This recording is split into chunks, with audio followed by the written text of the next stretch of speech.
બગદાણા વિવાદને લઈને સૌથી મોટા સૌથી મહત્વના સમાચાર મળી રહ્યા છે। શું સમાચાર મળી રહ્યા છે તમને બધા લોકોને એ ટુ ઝેડ જાણકારી બતાવવા જઈ રહ્યો છું। નમસ્કાર મિત્રો, ફરીવાર એક નવા વિડીયોમાં તમારું સ્વાગત છે। સૌપ્રથમ ભાઈઓ, ચેનલમાં પહેલી વાર હોય તો વિડીયો શેર કરીને સબસ્ક્રાઇબ અવશ્ય કરી દેજો। જી આ મિત્રો, વાંચી તો સૌથી મોટા સમાચાર મળી રહ્યા છે કે આઈપીએસ જયવીર ગઢવી છે મિત્રો ભાવનગરની મિત્રો વાંચી તો પોલીસ સ્ટેશને પહોંચ્યા, જેલે પહોંચ્યા અને ત્યારબાદ હવે મિત્રો વાંચી તો શું થવાનું છે શું નહીં તમે પણ જાણો છો, હું પણ જાણું છું। 3 દિવસના રિમાન્ડ થયા છે મંજૂર નહીં, ક્યાંક ને ક્યાંક હવે પૂછપરછ થવાની છે 8 આરોપીઓની અને ક્યાંક ને ક્યાંક શું સૌથી મોટા ખુલાસાઓ થશે, શું સૌથી મોટા નવા નામો આવશે, શું મિત્રો વાત કીધો આની અંદર કોઈનો પણ હાથ ન હોય, શું મિત્રો વાત કીધો આ 8 આરોપીઓ કે જેને આ કર્યું હતું, ક્યાંક ને ક્યાંક મિત્રો વાત કીધો લોકોના મનની અંદર હવે આ જ પ્રશ્ન ઉઠી રહ્યો છે। કોળી સમાજના લોકોને હવે આ જ પ્રશ્ન ઉઠી રહ્યો છે કે ક્યાંક ને ક્યાંક હવે મિત્રો વાત કીધો શું સૌથી મહત્વના શું સૌથી મોટા સમાચાર મળશે આવનારા ટાઈમની અંદર। ક્યાંક ને ક્યાંક તમે બધા લોકો જાણતા હશો કે હાલ મિત્રો કીધો કોળી સમાજના લોકો મેદાનની અંદર છે।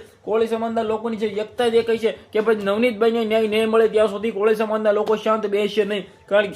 કારણ કે તમને બધા લોકોને ખબર છે કે ભાઈ નવનીતભાઈ જે મિત્રો હતી તો બગદાણાના સરપંચ હતા, તેના ઉપર જે હુમલો થયો હતો, આ હુમલાને લઈને કોળી સમાજના લોકોની જે એકતા દેખાય છે, કોળી સમાજના લોકોનો એક જ મિત્રો વાંચી તો નારો છે કે ભાઈ નવનીતભાઈને ન્યાય આપવામાં આવે, આની અંદર જેનો પણ હાથ હોય તેને પકડવામાં આવે। નવનીતભાઈ તો ખુલ્લેઆમ કોના ઉપર આક્ષેપ નાખે છે તમે પણ જાણો છો, હું પણ જાણું છું કે ભાઈ ધૈર્ય દાતાને કહે છે, પરંતુ ક્યાંક ને ક્યાંક હવે મિત્રો કીધો જે મિત્રો એસઆઈટીની ટીમ રચના કરી છે, હવે એની અંદર શું મિત્રો કીધો જે કામ કરી રહ્યા છે પોલીસ સાહેબો એ દિલથી ખૂબ સારું એવું કામ કરી રહ્યા અત્યાર સુધી તો। કારણ કે તમે લોકો જાણો છો કે જે રીતે કોર્ટની અંદર લઈ જાય પછી કોર્ટ પાસે રિમાન્ડ માંગ્યા અને ભાઈ રિમાન્ડ મળી ગયા છે, હવે રિમાન્ડની અંદર પૂછપરછ થાય છે, તપાસ ચાલુ થઈ જશે, તો ક્યાંક ને ક્યાંક હવે શું થશે શું નહીં જે પણ સમાચાર મળશે તમારા સમક્ષ લાવતો રહે। વિડીયો શેર કરી ફોલો કરી સબસ્ક્રાઇબ હોઈ શકો તો જેથી આવવાના વિડીયો તમારા સમક્ષ લાવતો રહો। આજના વિડીયોમાં આટલી જ માહિતી, આપણે નવા વિડીયો મળી।